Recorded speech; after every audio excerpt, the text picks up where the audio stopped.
이제 학생들이 이번 장이 좀 많이 좀 지겨울 거예요. 굉장히 그 여러 가지 법에 대한 것들 뭐 입법 취지 그림도 별로 없이 그냥 계속 그 설명을 하니 그런데 방금까지 본 것이 뭐냐면은 우리나라의 이제 환경법을 본 거죠. 보고 환경부에서 소위 말하는 이제 관리하는 것들이죠. 주요하게 이제 관리한 이걸 위해서 이제 환경부가 그 많은 예산을 써가면서 그 많은 인력을 그리고 그 상당히 많은 고급 인력들이 하는 것들이죠. 그리고 이제 이것 말고 이제 타 부처에서 하는 그 환경 관련 내용들이 있어요. 보면은 뭐 앞에 내가 잠시 하겠지만 도로교통법, 자동차 같은 것도 되게 오염원이죠. 석유사업법, 에너지 이용 관련된 집단 에너지 뭐 집단 에너지라는 게서 뭔가 그 목동 소각장 같은 데서 그 열병합 발전해 가지고 그 지역에 그런 에너지 공급도 하고 이런 내용들 이런 것들에 관련되는 그런 법들 그다음에 뭐 수질 오염의 하천법 공유수면관리법 이거는 뭐 공유수면이라는 것은 뭔가 하면은 강이나 호수에 거기에 어장이라든지 뭐 이런 것들 있죠. 그 저 내수면업 같은 그런 것들 다목적 댐법 우리 그 소양댐 뭐 이런 것들 항만법 수산업 이 환경에 관련되는 거지.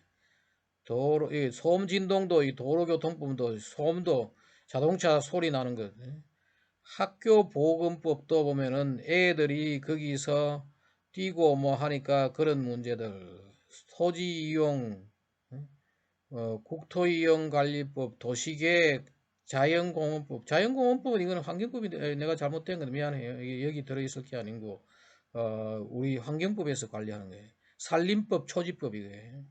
그 다음에 오염 피해 구제 어, 민법, 광산법, 민법 같은 거는 이 사람과 민간인과 민간인 사이의 어떤 이권 분쟁 뭐 이런 거지. 그것들 뭐 광산법, 수산업법, 원자력 피해 보상법, 저 민사소송법 이거예요. 네, 미안해요. 토지 이용 이게 다연공원법을 잘못 챙기면 뭐 도시공원법을 잘못 친 거예요. 미안해요. 도시공원법은 이게 우리 환경 분야에서 하는 것이 아니고 행정안전부 옛날 내무부에서 관리하는 건데 이게 잘못 오타예요. 도시공원법을 잘못된 거예요. 그 다음에 이거 말고도 봐요. 여기 뭐 이거 말고도 좀 더 구체적으로 적은 거지. 이만큼 많은 것들이 여기에 이 환경과 관련돼 있다. 이 자료는 어디서 구했는가 하면은 환경부에서 구한 거예요. 온천법 같은 것도 막 들어있고 보여요. 환경부에서 자기들이 이걸 적어 놓고 우리가 관리해야 되는 법도 있고 또 다른 부처하고도 협의해야 될 것들이 있다 해가지고 만들어낸 거죠. 이런 자료를 만들어 가지고 내가 얻어서 구했던 거지. 자, 그럼 마지막으로 우리가 외국에는 그럼 어떤 환경법이 있느냐? 미국의 대표적인 게 우리가 상당히 많은 법들이 미국의 법을 구했고 일본의 일부 법을 우리가 이용했지만은 일본은 사실은 일본 역시도 뭔가 하면 미국에 있던 법들을 많이 그걸 했어요. 그리고 미국이 상당히 앞서가게 환경 관리 측면에서의 어, 공해법은 우리가 이렇게 이야기해요. 공해법은 영국이 먼저 만들었고 환경법은 미국이 시작 그 효시다. 영국의 1800년대에 환경 문제가 심각했을 때 그때 뭐냐? 영국은 공해법적인 성격의 법을 만드는 거죠. 계속해서 어떻게 하면은 오염 피해, 오염원을 규제를 하고 또 그걸로 피해를 당한 사람을 우리가 구제를 하느냐. 근데 미국은 이제 이게 2차 세계대전 후에 특히 이제 미국의 그 EPA가 생기면서 적극적으로 환경을 관리하자. 미국의 환경법의 효시가 뭔가 하면은 적극적으로 환경 관리하기 위한 효시가 바로 이 니파 내셔널 엔바이런먼탈 팔러시 액트라 해가지고 69년도에 제정을 해가 70년도부터 이제 시행이 됐다. 여기에 이제 우리나라 같으면 환경정책기본법 같은 거죠. 환경정책 목표를 설정하고 정책 수단을 제공하고 이때 뭔가 하면 환경영향평가를 제도를 도입하고 이 법을 시작으로 뭔가 하면 공해법에서 환경법으로 전환되는 게 대표적인 사례고, 이것이 전 세계적인 영향을 줬다는 거예요. 그리고 미국에 이때 이제 또 EPA가 생기면서 말이에요. 대기 문제, 클린 에어 액트가 전 세계적으로 공기 질 관리하는 데 아주 중요한 역할을 하게 됐는데, 이 법에는 미국 전체의 대기줄, 노아카스라는 게 뭐냐면 National Ambient Air Quality Standard, 미국의 그 대기 기준치를 이때 이제 여기서 하고, 고정 및 이동은 학생들 아마 대기 배울 때 스테이셔너리 소스하고 모바일 소스 배웠을 거예요. 고정원과 이동원에서 배출되는 자동차라든지 공장 같은 데서 배출되는 대기오염을 규제하고, 이때 나온 게 뭔가 하면 70년도에 나온 것이 뭔가 하면은 바로 배출권 거래제도. 배출권 거래제도를 영어로 에미션 라이트, 배출권이죠. 트레이드, 거래한다. 그래서 그 전에 클린 에어 액트라는 게 미국에 있었어요. 있었는데 63년도에 클린 에어 액트가 있었는데, 자동차 배기가스를 규제하고 뭐 일산화탄소하고 탄화수소를 줄이자 하는 상당히 그 단편적인 그러한 그 왜냐면 그 광학 스모그 때문에, 광학 스모그를 막기 위해 가지고 이걸 하자고 그 했던 거지. 그 다음에 다시 클린 에어 액트가 다시 이름이 바뀌었어요. 에어 퀄리티 액트라 해가지고. 그 미국도 보면은 법을 이렇게 바꿨다가 또 이렇게 바꾸고 하면 이름을 클린 에어 액트가 에어 퀄리티 액트가 됐다가 다시 클린 에어 액트가 된 거예요. 이때 뭔가 하면은 대기 기준을 이때 도입했다가 이때 온 거지. 그게 무슨 말인가 하면은 대기 기준은 이때 처음으로 연방정부 차원에서 도입했고, 이때 와가지고 뭐냐 하면은 배출권 거래제도를 이런 식으로 도입을 했다. 클린 워터 액트. 이게 이제 폐수 처리에 대한 건, 물에 대한 거예요. 청정수질법. 앞에는 우리 청정대기법이라 그러는데, 여기에 이제 미국의 연방정부 차원에서 비점오염원을, 점오염 물질을, 여기는 이제 공장에서 나오는 걸 규제하고, 뭐 폐수 처리장을 지으면은 연방정부에서 돈을 지원해요. 일종의 이게 뭔가 하면은 경제적으로 재정 지원을 한 거죠. 근데 이것이 이제 미국의 지금 근간을 이루고 있는 수질법이에요. 그런데 그 전에 미국에 몇 가지의 이 수질 관리를 위한 법이 있었는데 그 히스토리예요. 미국에 이 가장 먼저 생기는 이 수질에 대한 게 뭔가 하면 Rivers and Harbors Act예요. 1899년에 생긴 건데, 이 Refuge Act라 해가지고 쓰레기를 강에 못 버리고 항만에 못 버리게 하는 거예요. 프로히빗 디렉트 덤핑. 그 옛날에 저거를 쓰레기를 강에 갖다 버리고 항구에 갖다 버리는 일이 많으니까 이걸 못 버리게 1899년에 이런 법이 생겼던 거죠.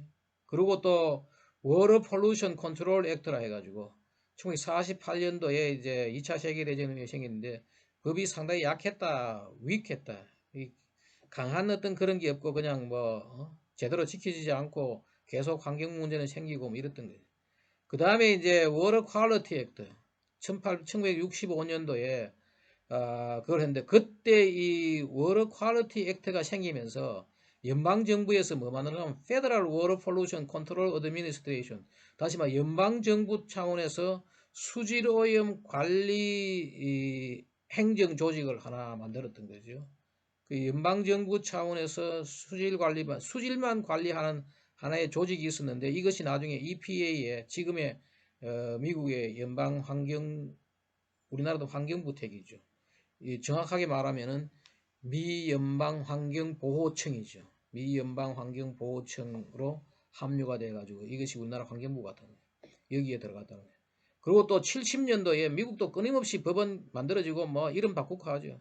워터 퀄리티 임프루먼트, 수질 개선법이라 만들어가. 이때 뭔가 하면은 유해 쓰레기라든지 뭐 기름 같은 것들이 문제가 되고 하니까, 그때 학생들 아마 내 환경재난 책, 환경재난 및 인류의 생존, 환경재난과 인류의 생존 전략이라는 책 보면 나와요. 카야후가 사건이라고, 어떤 사건이 있었는가 하면 미국의 1967년인가 그때 뭔가 하면은 강에서 기름이 유출돼 가지고 강에서 불이 나고 뭐 이런 큰 사건이 하나 있었어요. 그 사건이 나고 나서 이게 이제 이런 걸 규제하기 위한, 그리고 연방정부 차원에서 이거를 처리하기 위한 뭐 돈을 지불하고 했던 거죠. 그 다음에 72년도에 또다시 이름이 똑같지요, 이게. 이 워터 폴루션, 다시 옛날 이름을 다시 워터 폴루션 컨트롤 액트라 만들어가지고 배출 기준치를 애플루언트 리미테이션, 이게 뭔가 하면은 공장 같은 데서 폐수를 버릴 때, 우리 또 하우스 처리장에서 이걸 버릴 때 규제하는 거지. 그 다음에 요거는 뭔가 하면 우리나라의 저거예요. 수도법 같은 거죠. 세이프 드링킹 워터 액트. 미국의 EPA에서 먹는 물, 드링킹 워터에 대한 스탠다드. 253개에 대한 상당히 많은 화학 물질에 대해 가지고 여기다가 무슨 뭐 질산은 얼마나 하고, 또 무슨 뭐 박테리아 뭐 여러 가지 미생물에 대한 거, 중금속에 대한 것들, 이런 것들을 관리하도록. 그 우리나라에 지금 수도 먹는 그 수돗물, 그다음 먹는 샘물 관리하는 많은 기준들을 여기에다가 근거를 두고 있죠. 또 하나가 이제 이게 RCRA라 해가지고 이것은 뭔가 하면은 일종의 유해한 쓰레기, 해자더스 웨이스트를 규제하기 위한 건데, 이것도 거기에 나와요. 내가 쓴 그 환경재난과 인류의 생존 전략에 뭐가 나오는가 하면 미시간 PBB 사건이라고 했잖아요.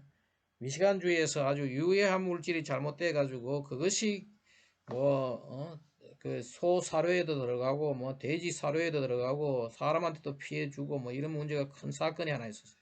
그 이후에 이 리소스 컨저베이션 앤 리커버리, 자원의 보존과 뭐라고 거기서 리커버리, 재사용하는 그 찾아 다시 추출해내는 그러한 법을 만들었다. RCRA 법을 만들어.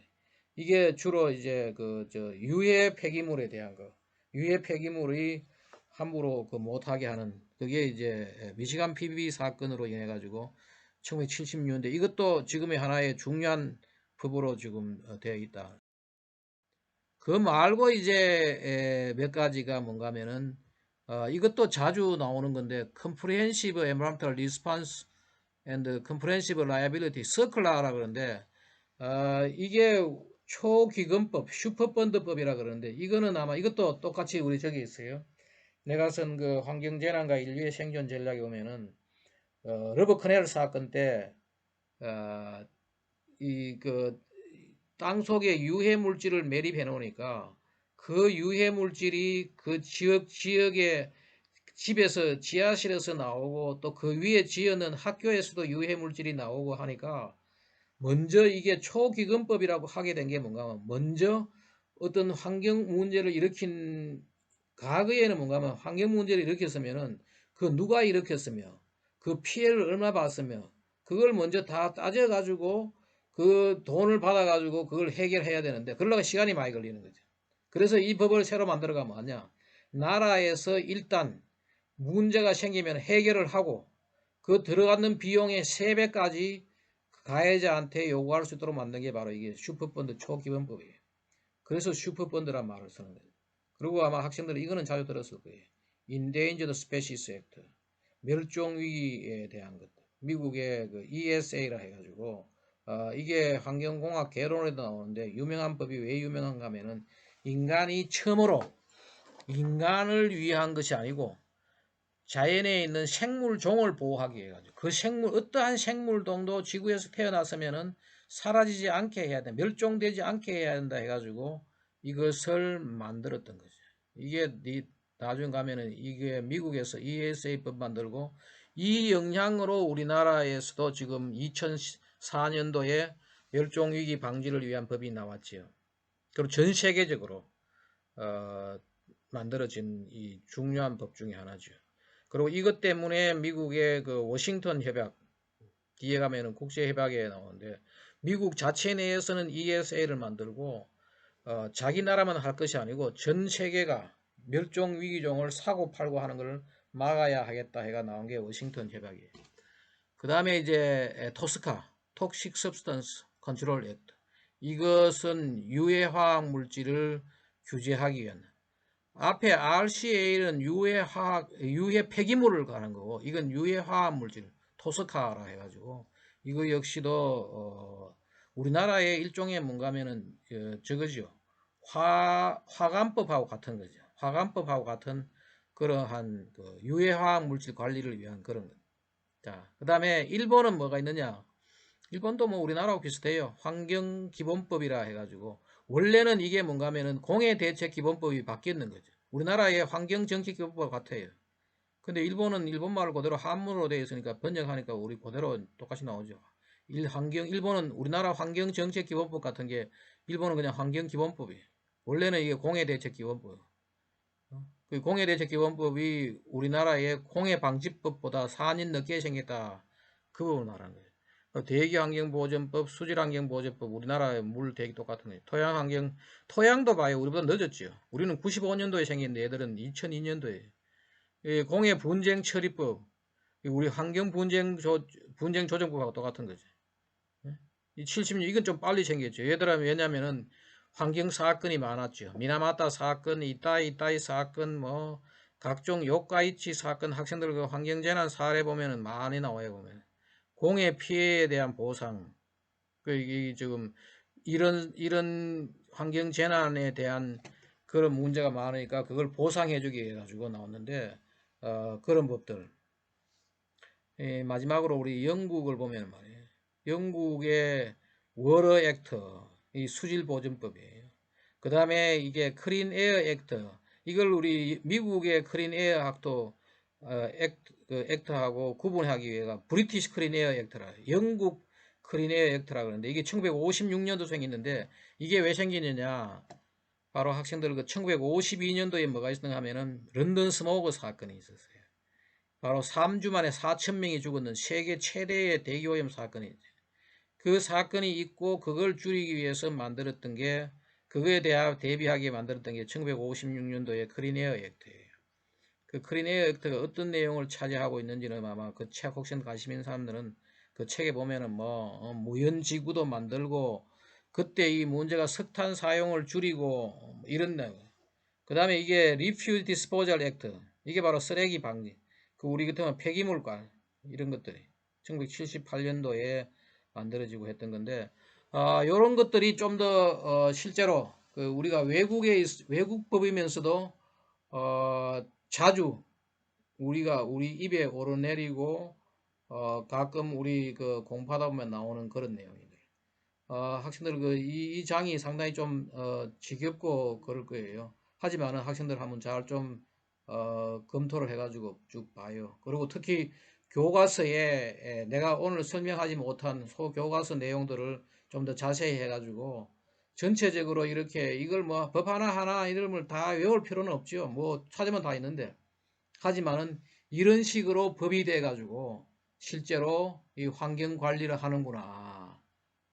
그렇게 학생들이 이해하면 될 거예요. 학생들 이번 이 장 공부하느라고 수고 많았어요. 예, 여기까지 마치겠어요.